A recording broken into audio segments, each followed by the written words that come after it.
few things. That's fine. Like even if it's just 30 minutes, like I Mhm. have the ability to do that.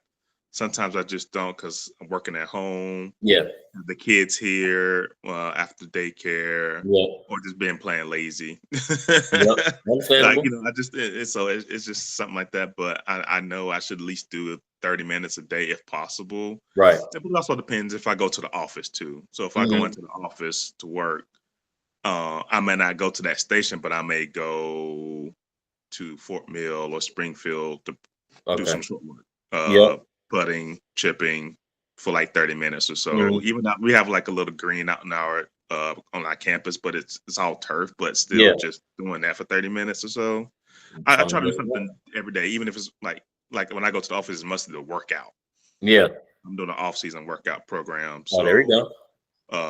to kind of strengthen it up so and be more flexible. I have some issues with my obliques that I'm taking Mhm. PT with, so I'm stretching pretty much every day. Yep. So it's really a time constraint on what I want to work on that day. Do I want to work on just working out, flexibility? Do I actually work on the game? Yep. I have to figure that out each day by day, week by week. Yep. That's I'm actually glad you said that. You mentioned your oblique because one thing that we'll talk about is your ability to turn in your swing. So you mentioning that makes perfect sense. Hmm. Was it an injury you had with the oblique or It's kind of funny because it kind of like I said, I've been playing since 17, and Mhm. it really hasn't. And back then, who knows what I was doing, what it looked like? I was probably just all over the place trying to swing a golf club. Right. But it started happening actually last year around this time because I went to the doctor Yeah. about it, and to this day it's still hurting. So it kind of went away for a while. Mhm. About 6 months or so. Then it kind of came back around October, November, and that's when I went and finally saw a doctor. Then I Mhm. went and saw a pain person, recommended a couple of things, but PT was the first thing. So I'm doing PT now, Yep. still hurting. So I don't know it's if it's something worse than that, or Yep. I might need to take a shot or something like that. But yeah, Mhm. that's where we're at with the oblique situation. Gotcha. And which oblique is it? At first initially started on my right side. I'm a lefty if you didn't know. Yep. Mhm. Then it migrated to the left side. So and it kind of goes back and forth, but mostly now it's mostly on my left side. Okay. Yeah. Gotcha. Gotcha. All right, that I'm glad you said that because that makes per because one thing I like, I mean, because I went to school for kines, so um and I work out myself. And one thing that I like to do is make sure that because what this as you see this 3D app here, what this app does is track your body in space, like I mentioned before. Hmm. And the good thing about knowing that is because in the sense of me knowing that information, if some things are linked to you physically versus in the sense just you just don't know how to do it. So, but in the Hmm. sense if I'm telling you to do something, and in the sense it's you've had a pain point there, then it would make sense why you have some of the things within your golf swing. Because no matter what, if we in pain, we gonna try to move away from pain. So, and then Right. it can affect how our golf swing is. I will say this, like it's weird because like I'm probably having it right now, just sitting down in my chair. Hmm. But once I go practice, once I go do whatever, I don't feel it. I play ball twice a week. I Oh, don't okay. feel it at all. Like playing, it's weird because I don't feel it at all until I sleep on my side. Definitely feel it there. When it's at Mm, nighttime, yep. getting close to that time, I feel it there. Gotcha. When I'm stretching, kind of stretching, doing my stretches, that Hmm. PT or just stretching before a workout or whatnot, I Yep. do feel it on that side. But it's just when Hmm. I actually swing the club, play basketball, do those type of movements, it's weird. I don't feel it at all. Yep. So I'm not sure what's going on. Do they have you do strength stuff for it too, and not just Yeah, stretching? yeah, Okay. you like strength stuff. So I'm doing the stretchings. I do have tight chest, tight lats. Hmm. So they got me doing a couple of stretches for that. They also have me doing rotational movements as well. Hmm. I can't really think of the name of it, but I do have to do some rotational stuff. Then she has me on the yoga ball trying to strengthen my lower back as well, Hmm. doing Y's, T's, and the Y movements, the T movement. Yep. and I don't know what the H or something like that, whatever. But I think you get what I'm saying. So Hmm. it's they're trying to get me more mobile, more flexible, strengthening my back, strengthening my core, Yep. um, and trying to loosen up my lats and chest because it's tight. Yep. That's perfect. That's perfect. Hmm. So as we get into the swing stuff here, right? And this is from the face on. So Hmm. as you mentioned before, even the thing you mentioned to me was you have the issue with slicing the ball, right? Yes, Okay. mostly off the tee. Off the tee? Okay, gotcha. Hmm. So although you mentioned it being off the tee, as you know, certain things creeps in from beforehand before we even get the driver, right? In terms of Hmm. just habits. So I'm gonna ask you what is one thing that you notice when you look here, just that setup that could contribute to that? Do you see it From there? from slicing, Yep. if anything that I know off the top of my head, it'd probably be a weak grip. There you go. Yep. So, and why do you think? More importantly, why do you think that would cause you to potentially slice it? From a weak grip, I mean, Yeah. the weak grip usually tends to open a club face for sure. Then, at least from my instance, and maybe the 3D is sure, I might even go inside. So it's a double edged sword. Hmm. Yeah. Yep. Exactly. So, and in even a little bit more detail, a lot of times, right? So, did you play? Yeah, you play sports. You play basketball. Did you play any sports like younger, like for Baseball. I baseball? play Ooh, baseball. Yep. perfect. So, I like to use this example. So, say for example, right? If I was a pitcher, right, and I had the ball in my hand, and obviously before I throw it, I have arm, my hand and my arm in a certain orientation with the ball, right? Hmm. However, just imagine if if I tried to throw a pitch and I started this way first. What do you think will happen? You you you're gonna if you're throwing a pitch, you're just gonna you're gonna rotate your hand pretty much to try to Right. throw it. Right. Exactly. Unless you go So, through a sidearm, but yep, exactly. yeah. So same way with golf, right? So if I don't start square and I start here, right? Hmm. So this would kind of be in a sense, if this is square, and then if I'm doing the baseball, kind of be like open, right? Because Hmm. it's going to the right. Then as I come through, I will have to compensate to get back to that, right? Hmm. And because of that, if I'm compensating with my hands, then what do you think is going to be affected as a result if I'm worried about my hands? I mean, the club face for sure be Yep. compensated, and probably the path a little bit depending on just how it is. But I would think it'd be more of the club face on Yep. how it's. Yeah. Both of those. So club pace, Hmm. path, but then as well, what am I using to get the ball forward? Probably your arms, Hmm. your arms and hands. You're Yep. not really using your body, but mostly your arms and hands to try to get back into a square position, whatever, Yep. to the ball. Yeah. Exactly. But also, as you mentioned, the entire body, right? Because Hmm. if I have because the brain is very smart in the sense that if I have a square club face, right? Because then when you set a club down, you know when it's pretty square, right? Hmm. However, if it's open, then I'm going to do anything. My brain is going to do anything it can to try to square it up. Now, that doesn't mean it's going to do it the most efficient way, right? Hmm. So, in a sense, some people, I like to describe. I'm gonna get up real quick so I can show you. So, Right. sometimes some people there's two kind of people that you typically see.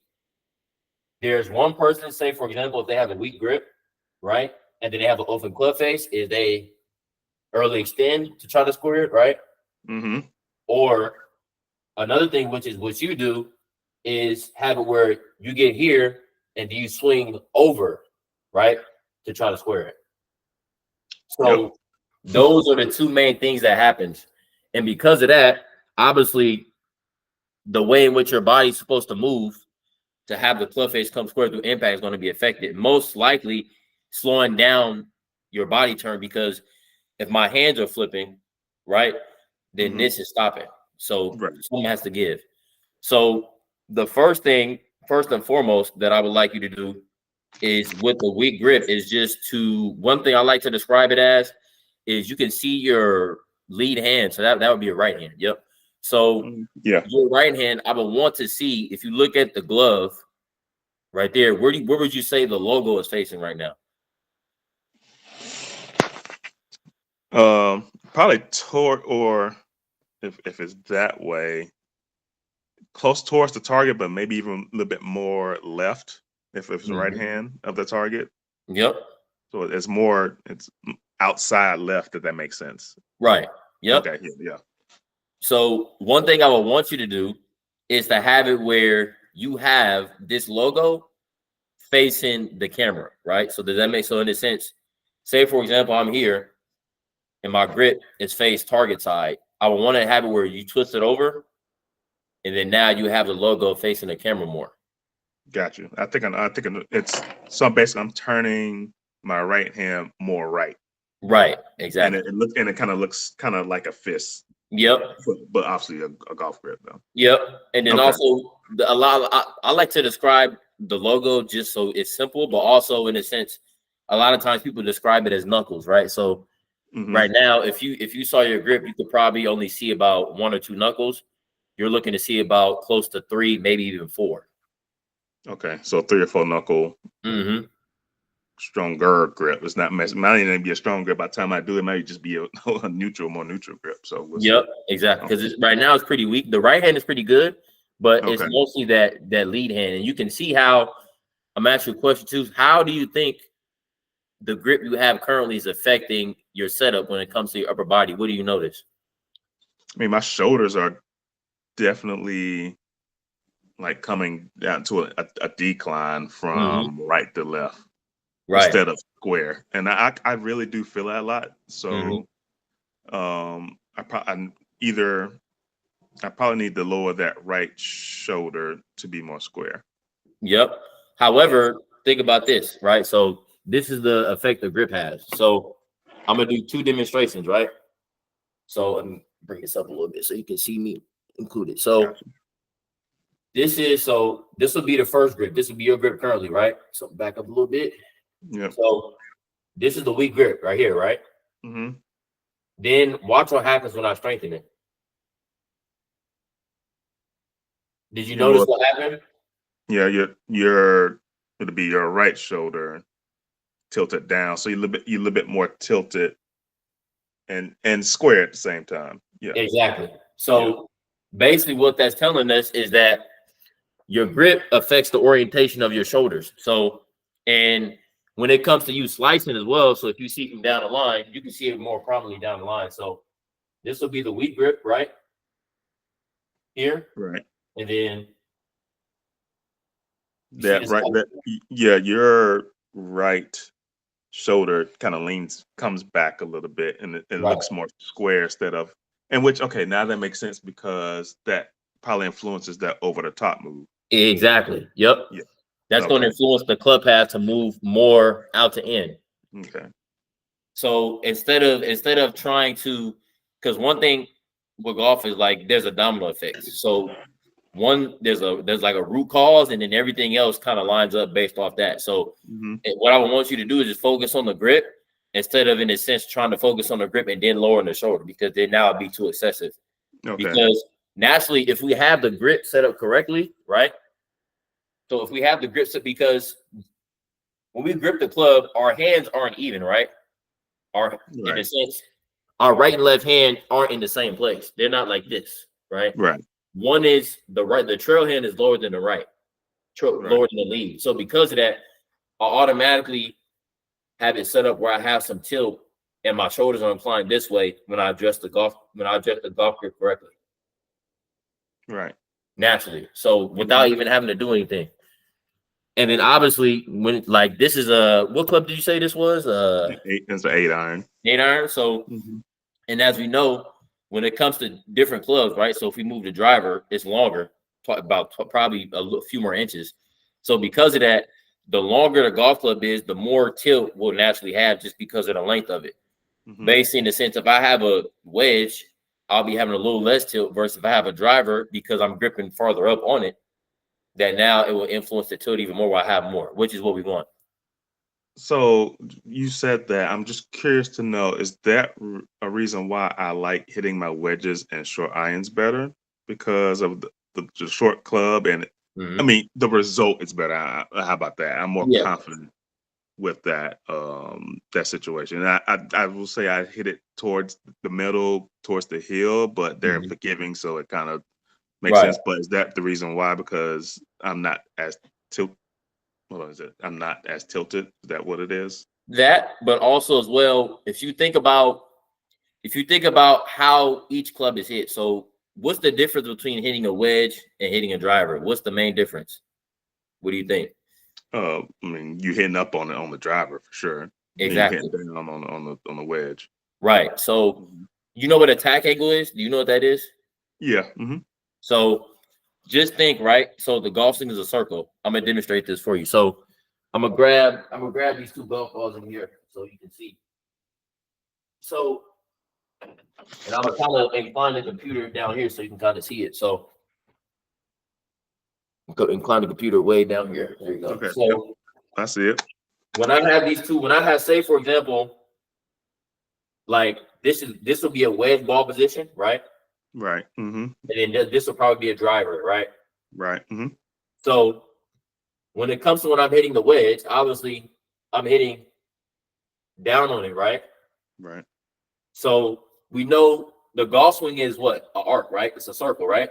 Yep. Hmm. So because of that, if I'm hitting a wedge, what would you say? Where would you say I'm hitting it in relation to the arc? Am I hitting it right in the middle, earlier, or after? You should be hitting it after. After when it comes to a wedge? Well, uh, well, you should be hitting the ball before the ground. Right. To be honest with you, that's a good question. I don't particularly know. I don't want to sit here and guess it. So Mhm. this is some teaching moments right here. Yep. So basically, so say for example, if my ideal ball position is right here, right? That's exactly in the middle of my stance. Middle of the stands. Okay. Yep. So anything on this side in terms of ball position, I'll be hitting it earlier in the arc, right? Which Right. allows me to hit down on it, right? Right. Versus anything over on this side, I will be hitting it later in the arc, right? Right. Which will Hmm. allow me to hit up on it. Right. So because of that, right now I'm gonna go from down the line, right? I'm gonna go from down the line, and then I'm gonna have the same ball position, but I want you to tell me what happens with the path with both of these. So if I'm hitting it early in the arc, right, and I'm coming down, what's the path doing? I mean, that's a.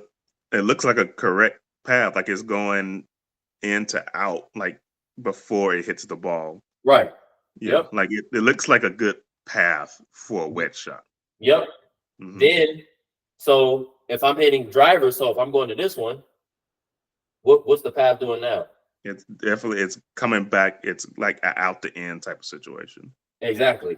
Hmm. So that's telling us that the ball position we have influences the path that we have. So because you're hitting further up on it, right? When the ball is further up here, my path naturally wants to go more left out the end.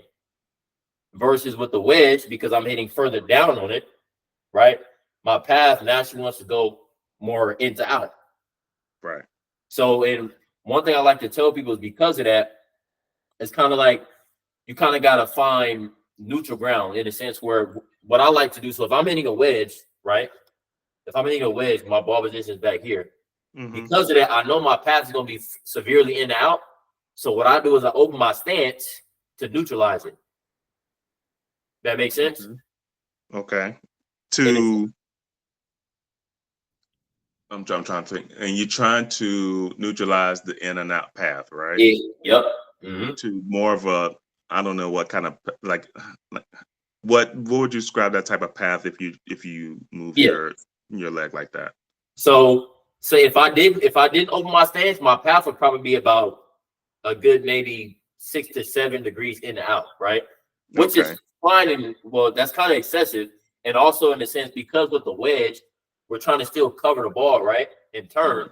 Because if my path is too far in and out, then I'll bottom out behind it too much. So Right.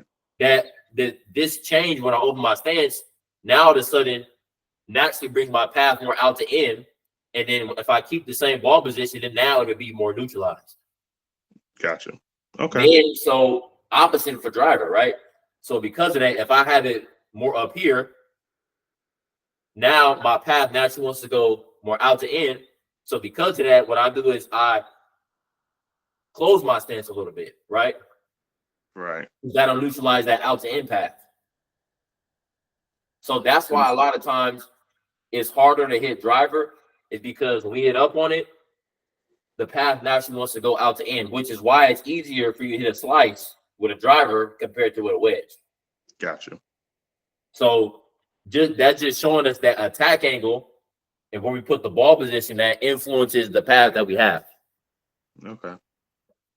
That makes sense. And it's funny because I actually do close my stance Mm-hmm. during the drive, or at least my mind says that. Sometimes you never know. Yep. I'm starting to pay attention to it a little bit more. Mm-hmm. Like it could feel like it's closed, but then I'm think I open up my hip a little bit too much, so it's probably counteracting too much at the same. Does that make sense? Like I'm closing Mm-hmm. it, but my right hip is I flare my right foot out too much, so it might be a little too open. Did that make Mm-hmm. sense? Yeah. So I think that's my problem because I walk like a duck, as you can see with my Mm-hmm. setup here. Like I Yeah. just naturally, that's how I walk. Yeah. So like trying to put my feet together like in a natural, normal state instead Mm-hmm. of flaring it out. I can't do that, or it just feels weird to me. Like even when I'm stretching or doing Mm-hmm. squats, I have Yeah. to flare my feet out because that's just my natural way of walking. Mm-hmm. So that might be an issue right there. So it's just my right foot wants to just flare out even more than Yeah. normal, which kind of probably opens up my hip with the closed face, makes it all Mm-hmm. even worse. Yep. So So in terms of feet flare, right? They're kind of two different things, right? So if I flare my feet, because I can have my feet aligned perfect, right? The way they're supposed to be, but having flared still. right. Also, it's different if I like set one back, right? So like this. So because I personally, just like you mentioned, like you naturally flare your feet when you squat to kind of open your hips up. Hmm. I somewhat do the same thing. So in a sense, you can still I'm gonna incline it down here. So you can still flare your feet, right? So this is when my feet are like perfectly square, no Aligned. flare at Yep. all. Hmm. Yep. Hmm. You still clear your feet, but still have them square. Right. So even if you look from down the line, right? So I have my feet completely no flare at all. They're square. Then when I flare them, they're still square to my like target line, but I'm Hmm. just changing the orientation of my hips so I can rotate a little bit more. Gotcha. Now it'll be different if, like, in the sense where what I do is right. So if I have the wedge, I have my feet flare, but then also I'm bringing this back. So now it's no longer square, right? Right. And then with the driver, in a sense, I have my feet flare still where they're square, but now this time I may do this a little bit more. Okay. I guess So I don't need to do it excessively, if that makes sense. yeah, I mean it's just a sort of different orientation in a Hmm. sense, because the thing is, and that's actually I was going to mention it later, in the sense that in order to rotate, right? Especially everybody has certain mobility issues. And I would say you rarely find, especially even like on tour pros, because they got little idiosyncrasies and stuff too. You rarely find it where you'll have a golfer with super square feet and being able to turn dynamically, right? Right. Just because I mean, over time with they have injuries and stuff like that, that all of a sudden that influences the way in which you can rotate. Like for me, for example, I play basketball. I have like some ankle injuries. So in a sense, my ability to turn is limited if I have square feet because of my ankles. So Hmm. because of that, I have to flare my feet just a little bit in order to rotate a little bit more and feel more free. Gotcha. And then also as well, in a sense, naturally, you can kind of see it sometimes with tour pros that a lot of times, like if they hit driver, right? Let me incline this a little more down. So if they're hitting driver or something and they're really rotating dynamically, a lot of times you see how that they get this to pop up. Right. And the reason why that is because obviously, if I have it where I have a square foot like this, I'm trying to pop up, I can injure my knee here. So in a sense, this opens up to help keep the hips rotating. Makes sense. Yep. So feet flare is good in the sense of, especially, with injuries, as you get older, just to help with make the rotation easier. Because what happens is we have, in terms of our hips, we have internal and external rotation. And I'll tell you what that is. So basically what that is so say for example, I'm gonna show you the movement. So this will be internal rotation of the hip. So basically my hip joint is moving toward the middle, right? Right. In external rotation. So my hip is moving away. Right. So if I had square feet, right, no feet flare, and then I'm trying to rotate to my backswing, although I'm not moving this way because it's like a closed chain and like my leg is like a post as I turn into it, I'm internally rotating into this hip because it's the same inclination as if I had this, right? Right. So from here, everybody has a certain limitation of how much they can internally rotate. However, if you don't have feet flare and you're not mobile enough to do it, and you're trying to rotate, you're gonna compensate by either you can one sway this way because you can't do it, or also you may do this to run away from it. Right. So, and then also even the same going the other way, going towards the target. If I have no feet flare and then I'm trying to shift, right, I have to internally rotate into this hip. Now, all of a sudden, if I have a certain limitation, I may back out or I may come over or Come early over. extend. Yeah. So it's all about matching up, certain idiosyncrasies and things that we have. And the thing is, so if I have my feet flare more, now that angle is more, instead of me having to severely internally rotate, it'll just be a little bit less because I'm opening up my hip more. So now Yeah. it'll be freer for me to rotate into my hips. Gotcha. So Okay. the feet flare thing, and even when I look here, that's also one thing I was going to address when it comes to just your stance. So Okay. when it comes to your stance, what do you notice in terms of like your foundation and what club you're hitting? What do you think could be changed? With my stance Mm-hmm. down from this position here,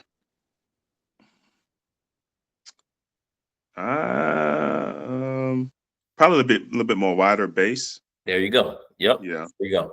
And Especially, I mean, that could be that stance here. I'm looking at make be a wedge stance, but not for iron, probably. exactly. Yep. Okay. And why do you think that is? More rotation, More more rotation, but as rotation, well. more power, more speed. Mm-hmm. But mostly you get that better rotation, that better back turn. Right, On the right. backswing. And even a little bit deeper, right? So say for example, if I'm rotating a little bit more, right? So if I'm turning more, what am I doing compared to if I had a narrow stance? What am I doing off the ball? You're swaying away from it. Right. So if I had a narrow stance and I swayed that much, what'll happen? You probably hit behind the ball once you come back. Yep.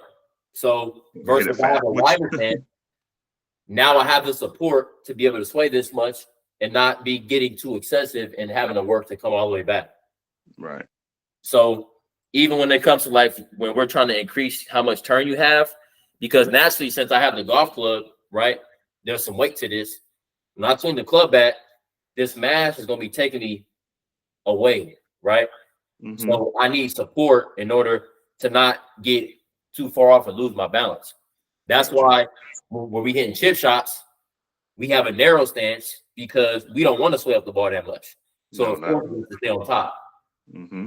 Versus a wider stance like a driver, we know a huge club like that is going to take us way off of here. So that bigger base will support us from staying not center, but just less way off of here than in the sense if I had a narrower stance. Gotcha. Okay. So that would be the second thing. And as you can see here, right, I'm gonna draw these lines here. So if you look here, let's do that.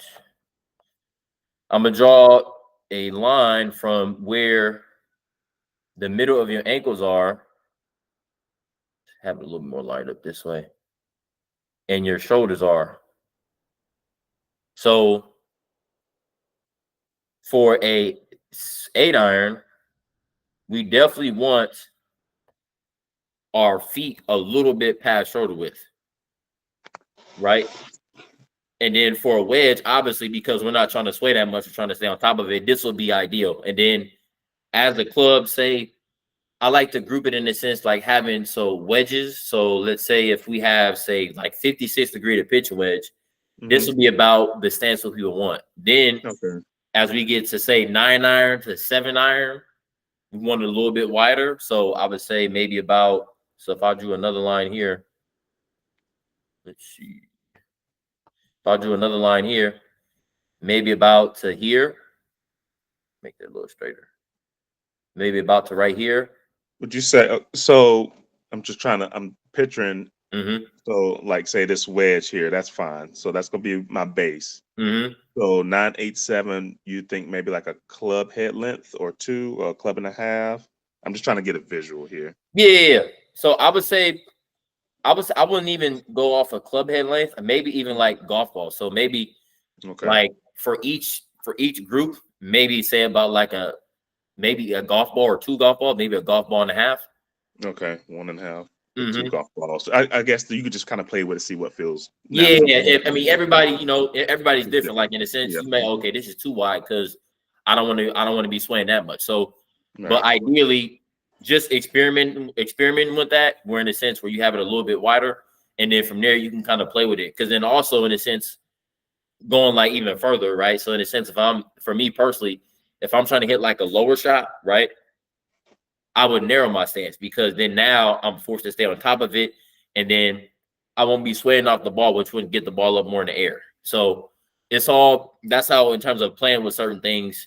Or one thing I like to do for my wedges is I like to, how like some people have like a clock system to control Right. this. Hmm. I personally, I personally can't do that because I play basketball, so I can't think about where's my backswing is when I'm trying to focus on hitting the ball at the target. Yeah.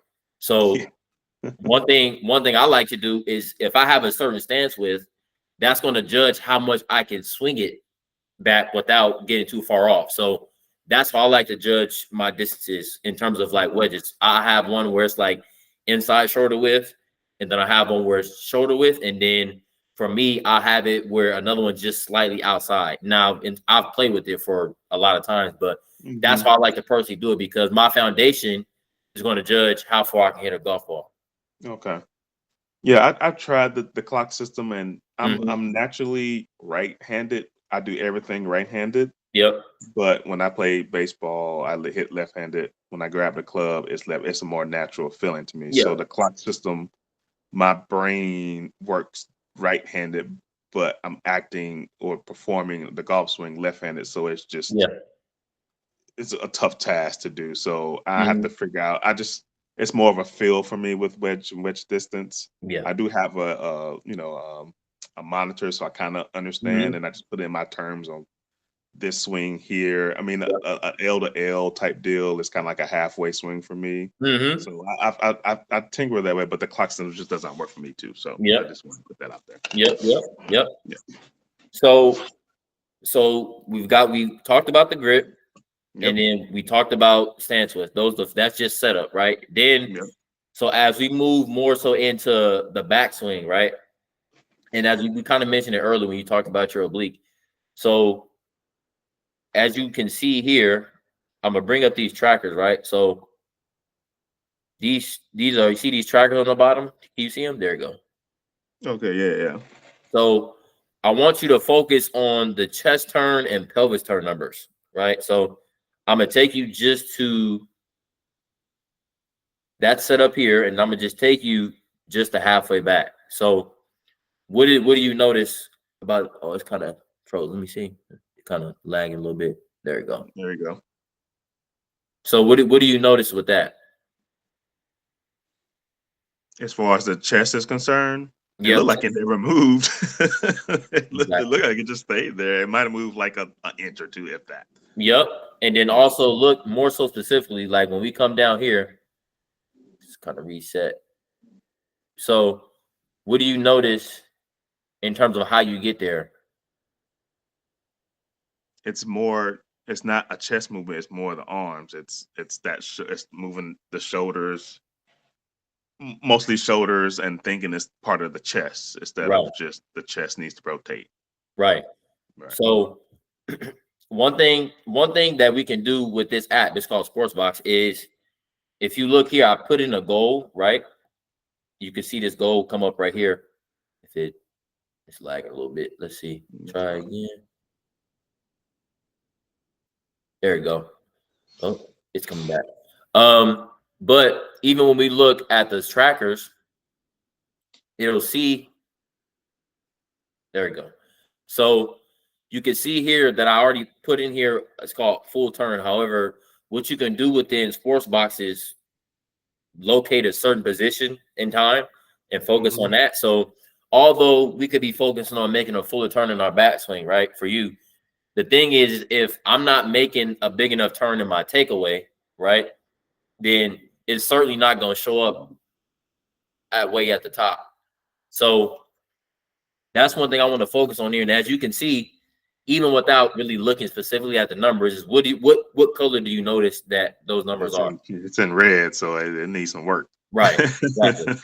So, and as you notice, if you look, the goal here, so I'm gonna bring up these different there's different ranges. So if we go to halfway back, lag a little bit, go right here. What the heck? Let's see.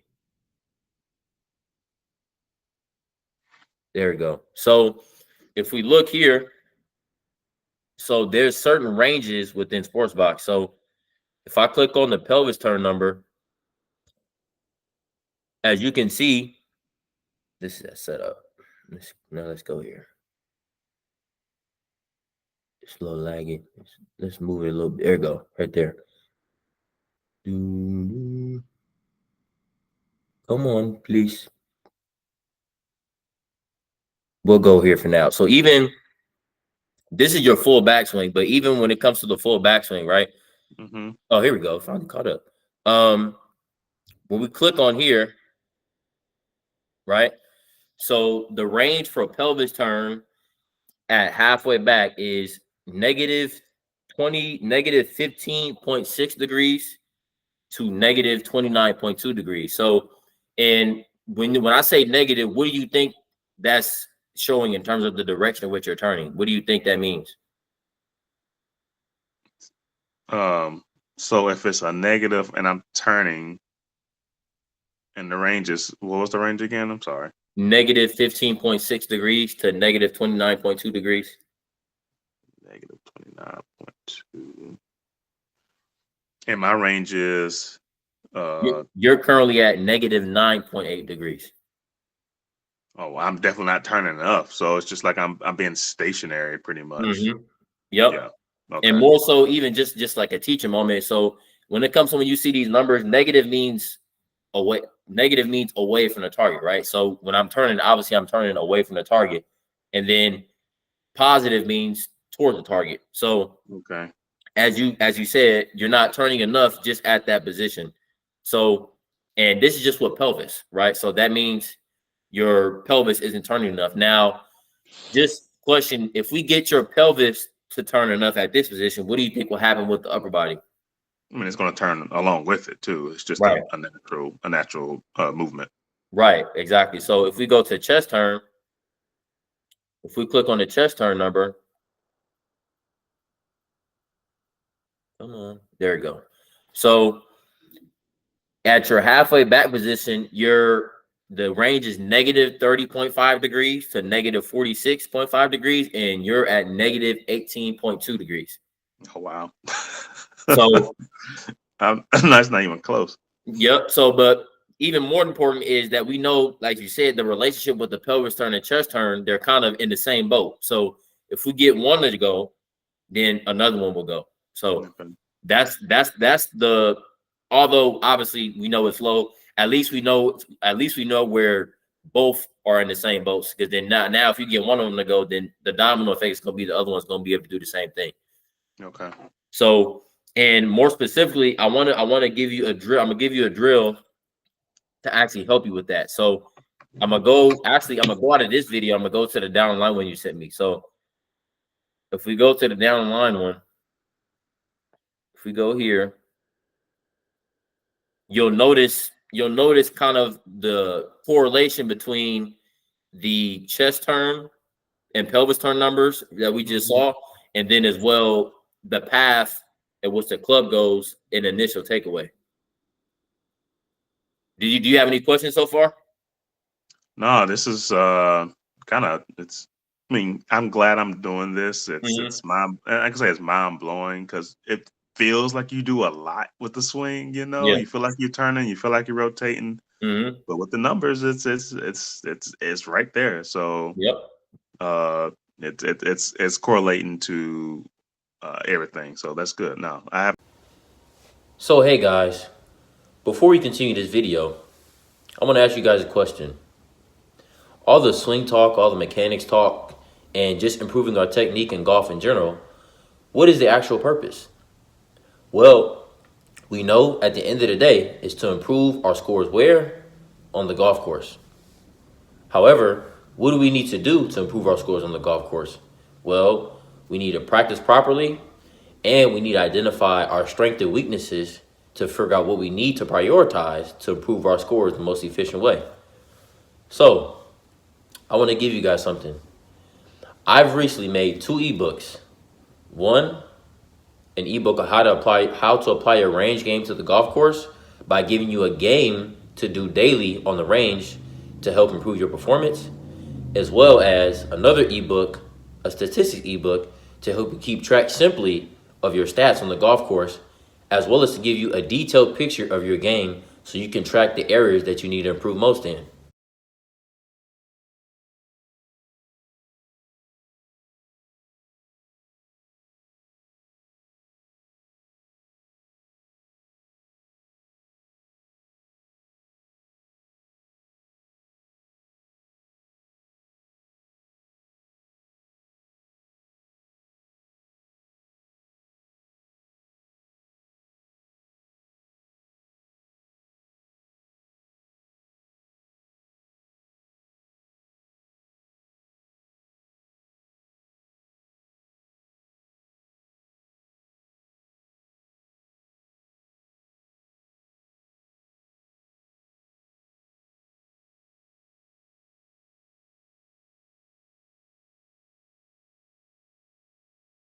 So, if you want to know how to improve the quality of your practice when you go to the range to apply to the golf course, and as well to have a statistics ebook completely broken down in detail to help you show what you need to work on in your game in the back of your pocket, go ahead and click that link down below. No questions right now at this point. Yep. And also, as you mentioned before, in terms of just the numbers, right?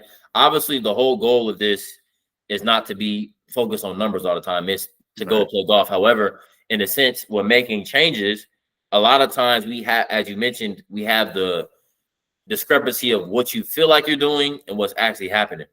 So, a lot of times with that is because of that we need something to tell us in this case, okay, I'm feeling like I'm doing this, but I'm actually not. So it'll tell us in the sense of on a journey of making a change if I need to do a little bit more, if I need to do a little bit less, or I'm exactly where I need to be. And in a sense, we'll know it's good if the feeling that you have matches with the reality of what we see.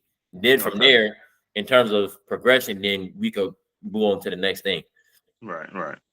So here's the down the line one, and without even because obviously we talked about this one didn't track the trackers, but you can even see it here. So if we go here, right, I'm gonna move the club. Let's see, is it moving? Here we go. So what's one thing you notice here? With just in general, Mm-hmm. With uh, the path of the club. the path is definitely coming in. Mm-hmm. Um, no rotation, so I'm using my arms to get to that point instead of rotating my chest. Right. And like you said, pelvis like that. See how I was telling you how my feet are aligned. It Mm-hmm. looked closed, but it's flared out. Yep. So it looks like it's close. So if it's closed like that, I'm bringing that club more in. Mm-hmm. Trying to do. I mean, I'm just trying to square it up. But as Yeah. you can see, that's kind of like my natural stance, Yeah. so to speak, right there. Mm-hmm. And it makes sense too, because in a sense, if you had trouble slicing it, right? Sometimes the body can do things subconsciously. In a sense of if you've seen the ball go left to right so much, your brain probably okay, let me change something a little bit more in a sense where it could kind of lean me towards to get the path a little more in and out, which makes sense. Right. So, but as mentioned, so we know we can see here that the orientation of the club is just using your arms, right? Mm-hmm. Now, before I even get into the drill, one thing I want to show you, even that setup from down the line. So I'm gonna ask you a question. What's in terms of any movement, right? So baseball, basketball, what what do we need to be in order to move efficiently without falling over? Athletic stance. Not necessarily, but what's the Or go ahead. no what's the term that we would use in order to be able to move efficiently without falling over? What's that word I that we mean, you use? just need to be balanced, a little bit more balance. Exactly. So Yeah. I'm gonna show you here. Let me brighten this up a little bit. A little more. Here you go. So I'm gonna show you something here that'll indicate your balance points, right? So let me get this line here. So I'm gonna draw a line from your armpits and down to the ground, right? And then as well, I'm gonna draw a line where your head is straight down, and then I'm gonna draw a line where your hips are straight down. So when you look at that purple middle line, where do you notice? What do you notice when it comes to us showing where your balance is? It feels like I'm tilted over too much. Like Mm-hmm. my feet, my balance is more on the the, the top portion of the feet. I can't think of the name right now. Toes. Yeah, the toes of my Mm-hmm. feet. Yeah, Yep. pretty Yep. much. So So yeah, that's I'm kind of like just slouching over and balancing on that, and kind of no balance at all on my heels. mhm. So in a sense, and how do you think if we're like in any sport, like say for example, if I'm playing basketball, so if I'm too far on my toes, what can easily happen? Like say for example, if I'm playing defense on somebody. Oh, I mean, you can you can get beat a lot on Yeah. defense. Just yeah, just you can get beat a lot on the defensive end. You're not balanced enough to move laterally. Yep. Get beat a lot, or what else would happen even more in terms of embarrassment? Oh, I mean, you can fall on your face. Yeah, yeah. So so in a sense, but more so simply for golf, right? As you mentioned before, my if I'm on my toes, I can't move as efficient laterally, right? Right. So if I'm on my toes like this, it's gonna be tough for me to make a full turn, right? Okay. So versus if I'm more balanced on the balls of my feet, then I can turn more efficiently. And the reason why that is because obviously, if I'm too far on my toes, I'm gonna fall to the ground. However, your brain is not gonna let you fall to the ground in a golf swing. Right. So instead, what's gonna happen is your body is gonna make compensations in order to not fall. So one thing I'm gonna show you here, as you notice, and this is why I put the two lines on your head and then your hips. So as we go back, bring this up a little bit. So as we go back, look at the back, look at your hip, look at that hip line and watch what happens. Where do you notice your hips are in relation to that line? I mean, we're getting more vertical. Yep. So How about in like to terms of me. is it on it or where is it at in relation to that back line? Okay. I'm looking at the back line. So the middle, like, so my outside hip is coming. It's coming in. I guess that Mm-hmm. makes sense. That makes sense. I don't know how to really explain it, but Yep. it's turning towards that middle line Mm-hmm. Exactly. to keep balance, where it probably should be at the beginning because it's not. Okay. Okay. I see that if that's right. Yep. Mm-hmm. So Okay. It makes sense in the sense if I'm on my toes. Oh, can I interject? So Yeah. it's basically it's so the way I was set up, I was bending over. So now I'm standing up Mm-hmm. to keep balance Yep. instead of staying down. And that's probably why I do a lot of topping and thinning out, if that makes sense. Mm-hmm. Okay. Yep. So just like you said, in a sense, if I'm on my toes, I can't go here because then I'm gonna lose balance. So the Yeah. only way in which I'm gonna do that to not fall over is I'm gonna move towards the golf ball, and that's why you're not able to stay on that line versus just turning back here. Okay. So then, even more so, because your head stays on the line pretty well, but even more so, we come in a downswing. Watch what happens.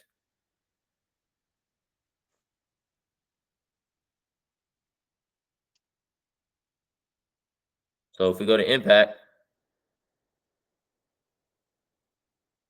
so does it ever get back to that line? I mean, at some point it does, but Or at least until impact. Where do you notice your hips are again in relation to that it back seems hip like line? the right hip is like it's kind of square to the target. It looked like, Mm-hmm. but it should be. I should be swinging. It should be a little bit more open at that point, right? Yep, should be a little more open. But how about just in the sense of just the line? Is it on the line, or is it moving towards the ball, or is it moving towards that line? Just like we talked about in the backswing part, It's moving away from the line. right? So Yeah. as I zoom in, you can kind of see it here. It's not a lot, however, it's still influential. Your jacket kind of like covers it in a sense, but Right. um, but as you can see, when we look at the hips, you still have that space there, right? Right. So what this is what happens, right? And then as you notice, what do you notice? Where do you notice the weight in your feet are right now in impact? It looks like it's on. They look like this. They're flat. Like it's probably where it should be at the beginning. To be honest with you. Mm-hmm. So if they're Um, flat, where would you say the weight in your feet are right now at this position? they're probably more neutral. To be honest with you, instead of and it should be more four. It should be more on that right foot. Mm-hmm. So Um, if so, say for example, if I started on my toes, right, hmm then I stand up and get further on my toes. Then as I come down, if I get even more on my toes, what's gonna happen at that point? I mean, God, you're gonna be off balance like it's nothing. Yeah, I'm gonna pretty much fall over. Yeah, So yeah. in order for me to not do that, what am I gonna do naturally? Just to kind of make sure that my feet are so. Oh, I need to come down and my feet stay there so they don't move and I won't rotate as much. So it's more not rotating enough and Mm-hmm. make sure that I'm balanced. Yep. But even more so, just think about the relationship. So just like let's say if it's kind of like a teeter totter if I'm balancing, right? So Hmm. if I'm moving this way, what am I gonna have to do eventually in order to get back to balance so I don't fall over? So say Well, you say need to if come you back look the at this opposite way. hand, right? If this is my toes and I'm leaning towards this way, right? If I keep going, I'm gonna fall over. So what am I gonna Right. do as I You come need back to down? you need to put your toes back the other way, the opposite way, to So your right side. yep. So then Yeah. if I'm going back, so if this is my toes, then what's this in relation to my feet? Um, if that's your toes, Mm-hmm. goes to your feet. Not exactly. Hold on. I'm not sure. My heels. Okay, I was thinking the heels, but Yep. yeah, that makes Yep. sense. Okay, So in a sense, if I'm going on my toes, then eventually, as I come back, I'm gonna move more on my heels. So and then that means okay, because I'm trying to picture that and I'm trying to feel that. mhm, So that means I'm standing up more at you impact. Is that what that means now? you're Okay, actually not standing up, as you can see, but it's just you're not creating enough space in for the golf club, gotcha. right? Okay, So because the golf club is all about space. So again, I'm a dim. So if I start on my toes, right? Start on my toes here, and then I get more on my toes here. Then now I'm gonna get it on my heels. Okay. Then so in a sense for you, obviously I can't even get to the ball like this. So then if I don't have the space here, my golf club is gonna come out here to get it. Gotcha. That makes all So that makes sense. Okay. so basically, if we get the posture right, if we get the balance points more in the balls of the feet, and what I like to do is because as you notice at your setup, when we go back to setup here, you notice how I like the inclination of your upper back, right? Your upper back is fine. However, the knees are too far bent, right? So Okay. actually, the knees aren't bent enough. So if we look here, right? So it's kind of you're like this, right? Uh-huh. So instead, what I want you to do, and this is I want you to kind of let your knees, let your hips stay up a little bit more. And then Okay. from here, you kind of just bend from your upper spine. So it's kind of like this, right? So I like to call it like old man posture in a sense. But Okay. even more so, a drill that I like to do in order to do it, right? So the first thing I want you to do, say if I have the ball here, right? So let me bring it more inclined down here. So if I have the ball here, before I even set up, the first thing I want you to do is stand. So your natural stance, right? Then I Mm-hmm. want you to stand like about an inch closer to it. Then from here, what I want you to do is put the club right in front of you. So about to here, and then from here, just bend straight down. Now, when you bend straight down, instead of having it where you like this, Mm-hmm. right, on the toes, I want you to have it where your knees are a little bit straighter and your hips stay up a little bit more. And I'm gonna bend like this. Okay. Now, instead of you having it where your body's inclined this way, where the line is like this, now you're more neutral, where it'll be in line with the balls of your feet. Okay. And what I like to describe it as is, have you ever did a deadlift before? Yep. Mm-hmm. That's So that's part of the well, at least part of one of the routines of the one of the strength portions of it is doing deadlifts. yep. So what I like to describe it as is because a lot of times in golf we talk this posture, right? Like this.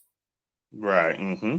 However, I'm on my toes here. So then if I'm on my toes, like I said before, I'm gonna get on my heels as I come down. So either I'm gonna early extend this way, or I'm gonna just keep the flat feet like you do. So Yeah. one thing I want you to do, I like to describe it as is I like to describe it like a deadlift field, and it's called posterior tilt. So I'm gonna show you. So if you look at like my lower, like inclination of my low back and my hips. So this is a neutral posture here, right? Mm-hmm. Then as I set up, as I go, see, see this. This is called Mm-hmm. anterior tilt. We're based in a sense where the front, where my posterior side is moving back and my anterior is moving downward, right? Mm-hmm. Then the opposite is posterior tilt, where this comes towards the ball like this. Okay. Yep. And then, so what position does this look like in terms of the deadlift, like we talked about? Kind of when you kind of come up from it Right, and start at the top, right. when you So kind of I'm here thrust it back and up a little bit. here. Yeah. So, and then even earlier when we talked about how you wanted to engage your core more. So, Mm-hmm. which one do you think is going to engage my core more? This or this? It'll be that second position. Right. Yeah. Because now basically my belt buckle is moving towards my belly button. So I'm pushing my core more in. Mm-hmm.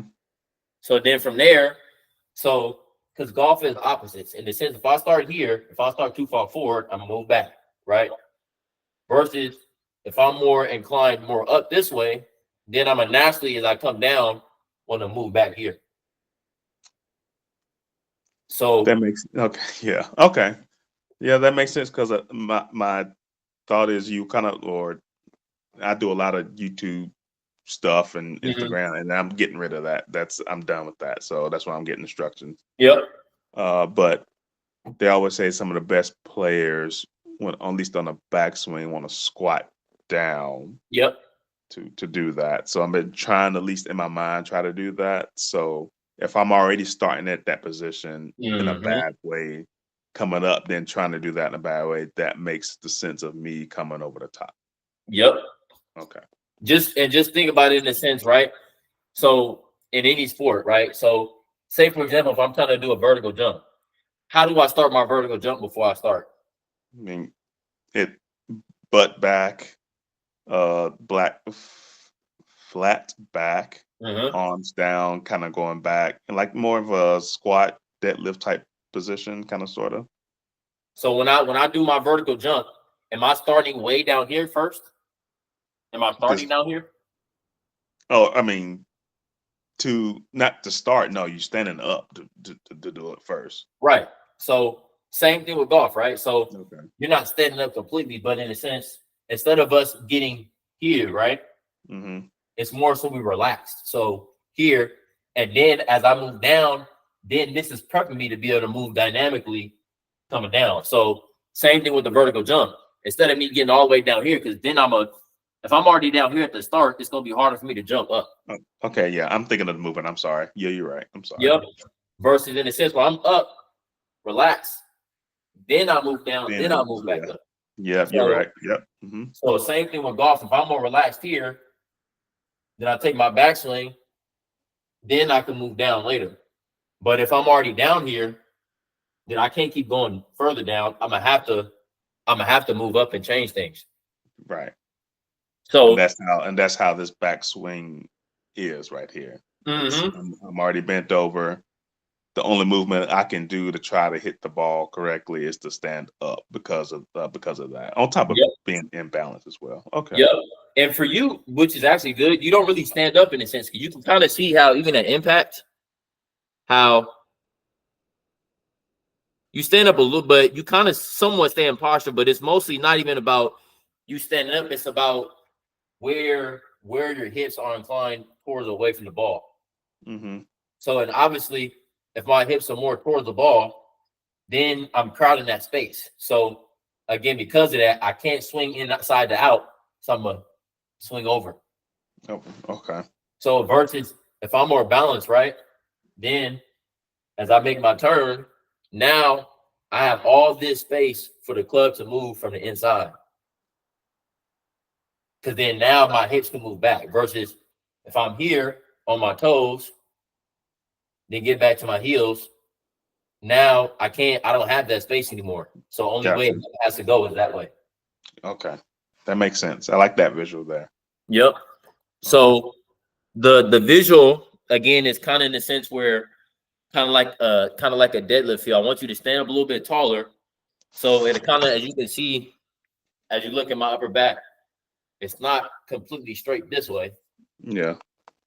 I want you to have it say if you just relax like this, and then like you have even you can do it without a club. Just have your arms up like this, and then as you bend down, I want you to keep your hips more up. So instead of it your posterior going too far this way, Mm-hmm. I want you to keep it more up, and then bend more from your upper back. So watch. So as you watch, you see how I bend more from my upper back. Yeah. Then you ever seen like Sam Snead, Ben Hogan, all those old swing before? I haven't seen not Mhm. necessarily. No, I read Ben Hogan's book, but Yeah. I haven't seen any videos. Yep. So if you notice their posture, they're not like this. They're more relaxed like this. But when they get to impact, they're down here. Mm-hmm. So versus being here, then if I'm here, the only thing I can do is either crowd the space and get over or early extend. Never extend. Okay. So the feeling is to be more relaxed. And for you, I want you to feel like you kind of did that posterior tilt. So kind of it'll feel like you honestly contracting your glutes from here. That's why I said like a deadlift feel where you kind of like this. So as you can notice, my my back of my the back of my hips are kind of moving up and towards the ball. Got you. And then that It's fu- allowed my legs to stand up more versus down here. yeah, it's funny. I do when I do my strength workouts. The Mhm. warm up is doing 10 pelvic tilts Mhm. going in and out. So I know that movement. Yep. So I don't want to go out. I want to come. I want to bring myself in Yep. as is. Okay. And then if we go back to your setup here, right? So if we think about it, if this if this posterior side moves more in, so that would bring this off this line, right? Then your legs would stand more up, and then from there, your upper body could get more back. So again, that's why it's a balancing effect in the sense where if my posterior is moving too far this way, the only way my upper has to go is this way. Mm-hmm. Whereas if I get this a little bit You here, stand. You stand straight up. Like right, that's the natural movement. That's the natural right, movement. Right. yep, exactly. And Okay. naturally with golf, we gonna have it's kind of naturally with golf, balance is gonna be affected because like as if I'm standing straight up, I'm in balance, right? Mm-hmm. However, the golf ball's on the ground. So in a sense from there, I'm kind of already naturally out of balance. So in order to Mm-hmm. neutralize that, if I get this back, now I'll be more in balance than I was before. Gotcha. So it's kind of Okay. like neutralizing what golf naturally does for you when you bend over towards the golf ball. Okay. Yeah. That. Wow. That's mind blowing. Like. Simple, but it's kind of if you think about it, just a lot of times I like to relate it to other sports because Mm-hmm. especially with like a counter movement jump, like if I started way down here, I'm not gonna be able to jump as high because my legs are already kind of fired up. So Right. then I won't have that dynamic energy to move back up and jump as high as I could. So same thing with Gotcha. golf. Obviously, we're moving downwards, but if I'm starting way down, then I can't my hips and pelvis can't move dynamically like I want them to because I'm already there. Gotcha. So that's so basically, so we got the grip with the stance, and then this posture. So, and then the next thing that I want to address specifically for the backswing, right, Mm-hmm.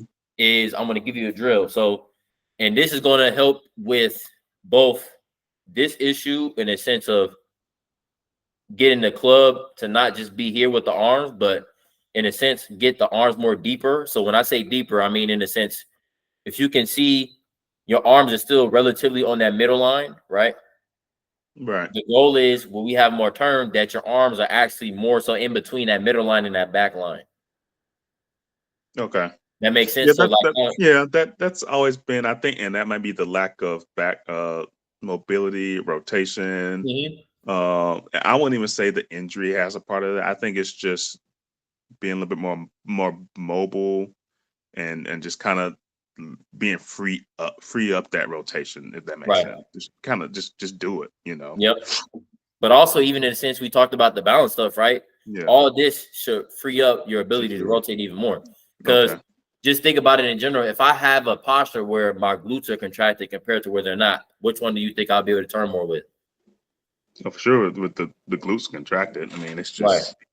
I mean, yeah, I'm just doing it in my chair. You know, I mean, just doing it in my chair. Yeah, that's kind of crazy. You just contract your glutes. I'm turning a little bit more, whereas Yep. I'm just not relaxed.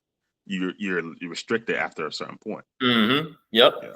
So even in that case, that'll help us turn a little bit more. And then in terms of this drill, so as you see, you kind of see I have this T in here Okay. with Yep. this club. So this is drill. So I want you to grab a T, and then all I want you to do is so take it back. So you're gonna do some practice takeaways first.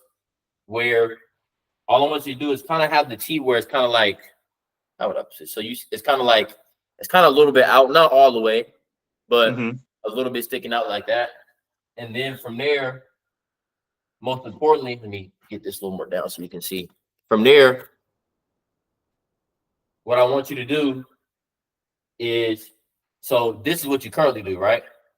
Here. Yep. So where do you notice that T is in relation to my trail thigh right here? I mean, it's definitely away from it for sure.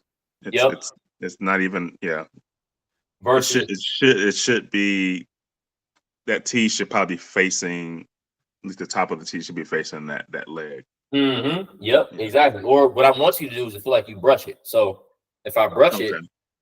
then now what's happening? I mean that club face is still square. Mm-hmm. Your rotation a little bit more. That I guess that lead arm is kind of coming towards that second and third line that you were referring to earlier. Right. It's coming towards that way. Yep. Yeah, instead of And straight. exactly. Then now, if I'm in this position where I'm turning more, then as I go on my backswing, I'll be able to turn it even further. Yep. Mm-hmm. And then the reason why that's important for your over the top stuff is because if I'm able to turn deeper, right? Because basically I'm rotating in the circle right now. So if I'm able to turn deeper, right, then that space we refer to, now I have the space for the club to come from inside out. Versus if I'm only here and I turn this much, now that space is negated. So from here, I now see the club naturally wants to come a little bit over. Right. That makes all the sense. It's like my limitation of the rotation. Like my brain, my hands want to do that, but my limitation of the rotation, and my backswing is not allowing me to do it correctly. Yep. And I'm going over the top. Okay. Yep. So I will though, and it also, so in a sense, this will fix this issue here in terms of getting the arms deeper. But if we look at face on, right? So if I'm from face on, right? So if I have it where I'm here, where the T's not facing it, it's not even hitting it, we have that limited rotation. Versus if I brush the thigh, the turn is already increased. Already increased, big time. Yep. So that's the next drill I want you to do. And in terms of implementing it, so I want you to just hit some half shots. What I like to describe it as is 9-3 drill. So this is the only reference I use for a clock system, but it's really efficient in the sense where if I have a clock, right? Obviously, this is 12 above me. Mm-hmm. This is 9 o'clock over here. This is 3. So in terms of practicing this off first start, I want you to take it where it's kind of a half backswing. So 9 o'clock, so just about to hip height, and mainly focus on brushing that thigh and then getting to here. And then from here, 3 o'clock, where you rotating through. And one thing I always like to have my students focus on is having it where they have straight arms in the finish. And the reason why that is if I have straight arms in the finish, what does my body force me to do? I mean, rotate. Yep. Versus if I have it where I'm here. Yeah, it's going to be more handsy and you're going to start rotating. Yep, exactly. So that's how I want you to start off doing that. Obviously, first making sure the setup stuff is right first. So the grip, the width and stance and the posture. But then from there, once you start swinging, feeling like you brush that thigh and doing those 9-3 drills. Okay. And then from there, obviously, based off that, building up that speed. So starting slow, and then as we keep going, based off of the goal that we have of more turn, and then as well how you're feeling about it, then we could progressively get to like a bigger backswing. But the whole goal is to get you to turn more. So if we get you to turn more at that 9-3 position, then basically you'll be able to turn more, have a fuller backswing. Okay. And even more so, what probably will happen is you'll probably have more turn with that 9-3 drill than you do in your whole entire swing. Probably because at some point you're gonna, have to hinge it up, right? And yeah, you're gonna stop rotating. It's more at some point the hands and the arms will take over in that part of the swing. Yep. But we know for you that's not something you have to worry about because you already hinging it. It's just a matter of getting the body to rotate and then having that same thing that you still do. Okay. So pretty much the moral to the story is we need to work. Obviously, I've read it a number of times. It's always good to somebody really tell me. But setup is key. Setup. Once you get the setup, the fundamentals down, then you can work away some stuff. But for me and my situation, it's more of a rotational and the stance situation before we kind of move on to anything else. Yep. Okay. And then so in terms of like the process of the changes, right? So if we go back to the face on video, so the good thing about golf in general is everything is always correlated. So in a sense, as we just saw, your issue of turning affected the issue of the path of the club going back. So basically, as you can see here, as I mentioned earlier, we have this goal in here, right? So it's obviously in the red. So on my end, right, and in terms of getting this app, every time you take some video in it, you'll be able to see it. However, on my end, I'm able to judge where we are in terms of progression based off if this number is better, right? Right. So obviously, first and foremost, I'm gonna be checking the grip, the posture, and things like that. But in terms of just in terms of just getting to the swing part, if this is still within that range, and obviously we know, okay, we may have to adjust some things based on how you're feeling about it. But however, we're not going to move the goalpost and do something else if this is not at this point in time. So yeah, 100% agree. yeah. No, I can't. I think that's another issue of mine is trying to manipulate and do something else if something else is not working, and just kind to bust it out, keep grinding, going at it. Then after say 2 to 3, I mean, just say 2 months. I mean, I'm gonna be doing this quite often. If it's not working out, then maybe we need to look at something else. Yeah, yep. Or so then how I like to do this program is, so in terms of like the process, right? So one thing I do, like 2 of these calls, like in general, the same thing we're doing now, and then also like 4, as you can see here, if you look here, you see this little mic in the far left corner in the screen for this sports box app. It's like on the top left hand side. Oh yeah. So when I click that, what I'm able to do is the same way I kind of analyze with all the lines what I just showed you. I'm able to do that screen recording wise. So in terms of that, you get 4 of those screen recordings, and then plus like a video breakdown after of just me demonstrating the certain things. But more importantly, the reason why that is I formulate when we do those calls based off of 1, if we accomplish this change, right, and then we move on to something else, or 2, in a sense, if you're kind of stuck where this isn't really getting accomplished and you need a different feel, so you need a little more elaboration. But however, in the sense of the screen recordings, right, obviously that'll be feedback within itself, but more so it's kind of like a checkup, like in the sense of, say for example, if you go to the doctor and you just get a checkup, okay, these things are good, these things are good. So same thing with those, in the sense where we may make little tweaks here and there, but if you're trending in the right direction based off those goals, then that'll keep you on track until then eventually we'll be able to progress and go into the next call. Right. So, it'll eventually click, and that's how it should be. Yep. And then one thing I'm gonna show you here is, which is cool, is so if we go to this goals section within your page, so as you can see here, there's a current goal, right? And then once you start taking some of the video captures, then if I go to view progress, you don't see a graph. There's a graph here because obviously we need the data. But as you see here, once you get that data, all that data will be logged and will be averaged out. And at the bottom now, I'm able to see over time the trend at which you're going in terms of your progress for that specific goal. And then if we accomplish that one, then as you see here on the bottom, then I'm able to create a new one. So that'll be going on to that next phase. Okay. I like it.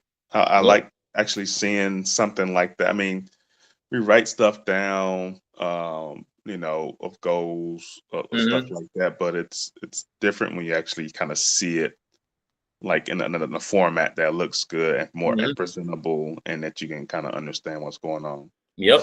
And then even here, so even in the sense of like the screen recording, so you kind of see how this is kind of looks like a social media feed, like an Instagram post type thing. So when I go in here, in general, so I do it where I got the 2 calls, and then we have the 4 screen recordings plus the video breakdowns. Then in general, if you got a whole bunch of swings in there, and I'll be looking at just giving general feedback. So in the sense of, I may just go in here and like say, for example, if you did something, and I'll just say keep it going or whatever, or in the sense of making a little tweak just with the comments. So we're able to go back and forth on that in terms of communication, in terms of, okay, If you feel if like because sometimes in terms of change, you feel like you may be going the wrong direction, or the feeling sometimes you have is completely different than what's happening. Mm-hmm. So in that sense, I'll be telling you if I'm looking, I'll be telling you just keep doing what you're doing based off Mm-hmm. of what you're feeling instead of trying to go wayward just based off of things feeling weird. Because a lot when you Mm-hmm. make changes, things supposed to feel weird. So, Yeah. but sometimes it could be a process where it's kind of hard to adjust in a sense or trust in it basically. So with that feedback and me seeing it, if we're trending in the right direction, I'm not gonna tell you to do something else just because you feel worried about it because it's getting the job done. So Okay. No, that's great. And so, what app do I need to download an app or something? yep. Okay. So how I do it is kind of in a sense where right now, so initially like this is the free call, and then also as well, so this is the free version of the app. So you should have got an invitation. If you go to your email that you gave me, if you type in sports box, because here as you can see when I go here, you see how it says you were invited 3 days ago. Right. Right. Right. So you should be able to go in there, but if not, just let me know and then I'll be sending you an invitation. So, Um, is that the one about when I was saying about the AI stuff, or is that a totally different one? yeah, well, this is the app. It's the AI. Yep. Okay. Because I think it says something about since I don't have Android, since I don't have iPhone, I have Android. It's not available, but I could maybe something else I might be looking at. I'll look at it again once Mhm. I'm done with I this. well, I know they have an Android and iPhone version for this Okay. app. All right. So Yep. sports box. Okay. I'll look at that. Or Yep. yeah, I'll look at it after this. Yep. Because actually, so I used to work for this app. So what I before I started teaching them on when I first got out of college, um, with me playing golf for several years and then my background in kinesiology and wanting to do biomechanics, I was able to network and stuff and work for this job for about a year and a half. So in terms of me understanding all these and also in a sense where me knowing it's available for Android, that's how I'm Hmm. able to kind of maneuver all these different things. Okay. Gotcha. Um, and then as well, so if we go here as you in terms of like notifications, what will happen when on my side? So every time you record a swing in here, just like anything, I get a notification. So every time you post it, then I get that notification. And then as well, even more so. So if I go back into here, and in terms of once you get the app, I'm gonna break it down to you so you can understand. So in terms of recording, so what you would do is click on this plus button, right? And then from here, what you would do is create session. Now, when I click create session, now it gives me a template of what club I'm using. That's why I was asking you all the information about what club and Oh, things like okay. that. Yeah, yeah, yeah. And then then you're able to click from there. And then once you do that, say if it's a 9 iron, then as I click into it, now this comes up. Now, the good thing about in terms of how I formulate it is there's a free version of the app where you get like 5 swings, so you got about 3 more. And then what I do is I have that trial period so you can understand the process of the call, the screen recording, and stuff like that. Hmm. Then once that trial period is over, then what you'll have to do is subscribe to the actual app. And I'll send you the information in terms of like the subscription part. There's two different, there's like a yearly one and then a monthly one. And then as well on my side, just the instruction with the calls and stuff.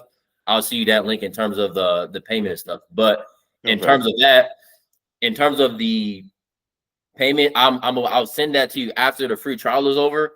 And then as Okay. well, it'll be linked to the next call that we have. So the first official one, the first official call that we have, just like this, but just more official after the trial period. Right. Right. Just so you can understand the whole process of the video, the screen recording, getting used to the app and stuff like that. Okay. Yep. Okay. Sounds good. And then other thing, just a feature part. So when I go out of this, and this is why, although it's kind of monotonous in the sense of like slow mo and all that type of stuff, the good thing is obviously since this is AI, you probably know it's very sensitive in terms of reading it correctly. So when you look here, and we go back. So we didn't even view the 3D part, but even in a sense with the 3D, you're able to go in here and view this avatar. So now you're able to see things even more better in terms of just how you're doing things.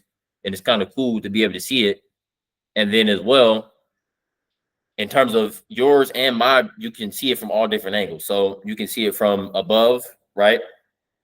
So like kind of it's the camera is above here, and then able to see it from below. So as if the camera's down below. So basically 360, and then from behind the target, and then even from the target view. So that's in a sense of what we can do in terms of that. Just and you'll play with it and be able to get used to it.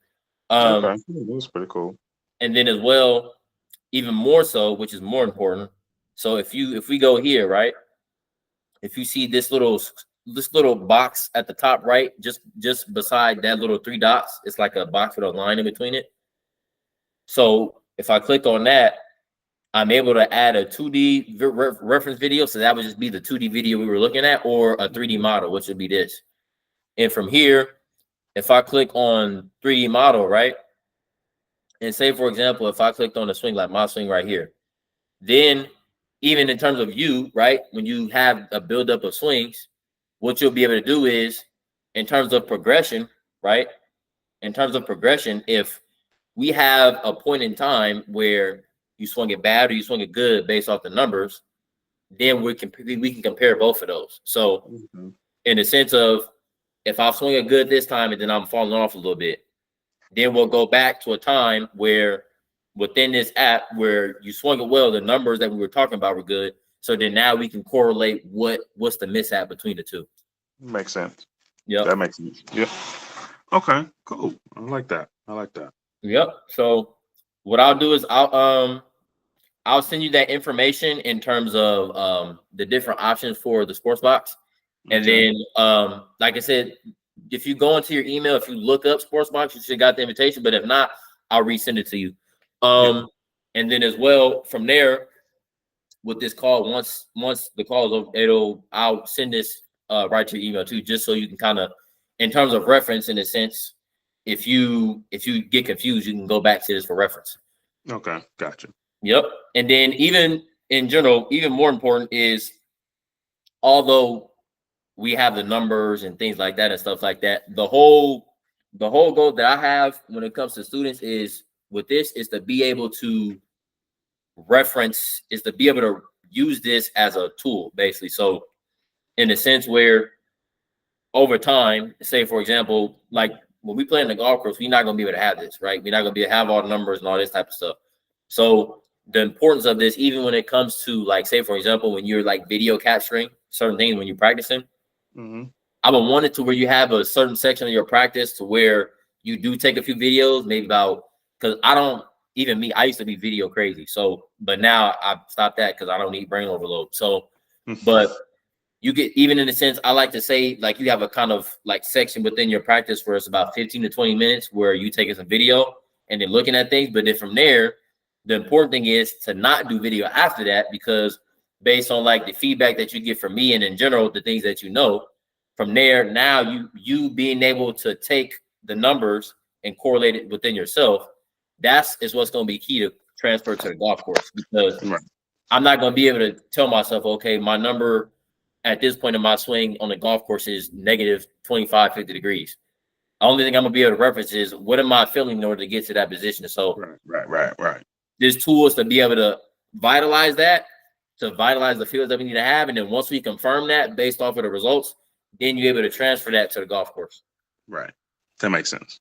Yep. So, and then as well, just like how we had did it with this, and let me know if you have any questions or things with the like with the video. But in a sense, taking about each time, even if you take, like, say if it's 4 swings. So if you take 4 swings, ideally I want like 2 of them to be face on and 2 of them down the line, just so we can see both perspectives. However, in a sense, based off the goals we have, it may change, like if we're focused vitalizing on one specific thing. But ideally, just so we can see both sides, just like we did today. Yeah. But and then after that, we should be good to go. But then let me know if you have any questions. And then as well, I did in terms of remember like the quality of the video and it being dark or whatever and stuff. So it actually wasn't, because I was looking, even just me working from, like, the main thing, the reason why it's so important is because to be able to see the golf club, right? To be able to see it efficiently, I think the main thing was like the background. So Okay. and it might have been because I was talking to one of my old coworkers who used to work with me because I sent it to him, and he basically was saying it was more so maybe just the background of like the mat or something, but I'm not the mat, but the net. But Okay. I'm not. Maybe it's because I know it's like it was like a darker day, so everything could be blended in. But we'll over time we'll be able to check up on that. But however, the good thing about when you get the app is that every time it sends swings to me, and you don't have to worry about making it slow mo. So every time Okay. you take videos, it automatically does that. Okay. Gotcha. Yeah, just for the And I first time, know. just I for the was first gonna say. time when you send it to me, just so I can import it. But from there, every time you take it on there, you won't have to do that.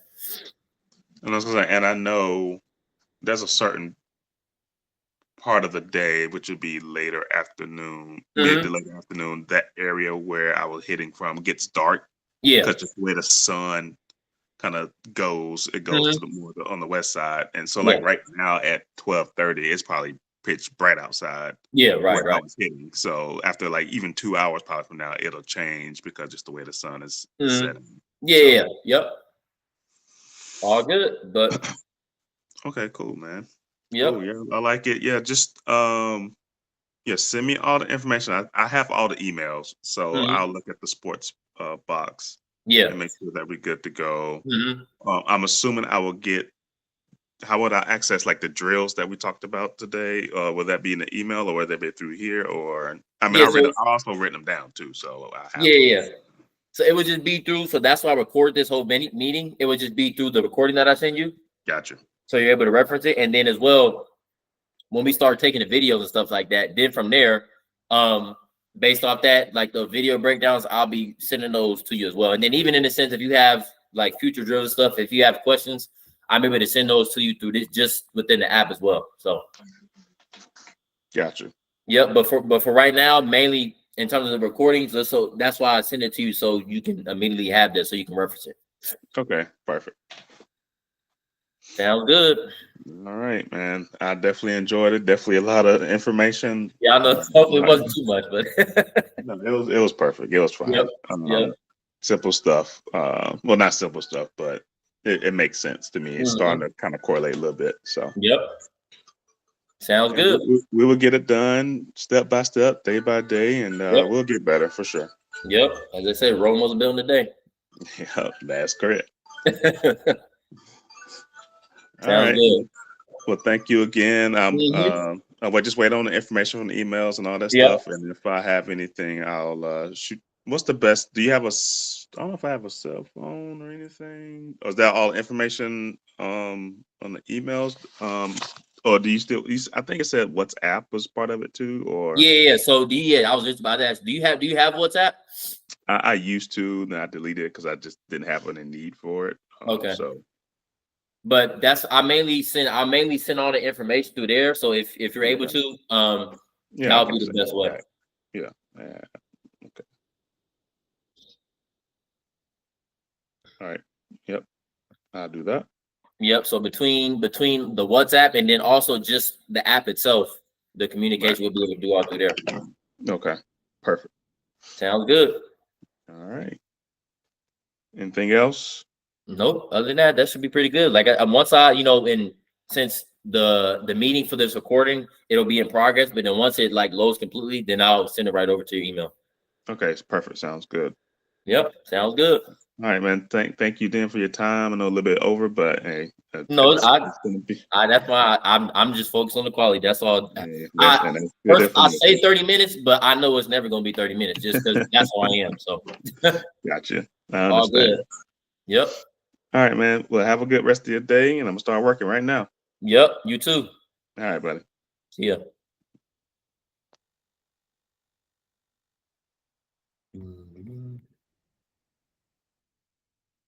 Damn.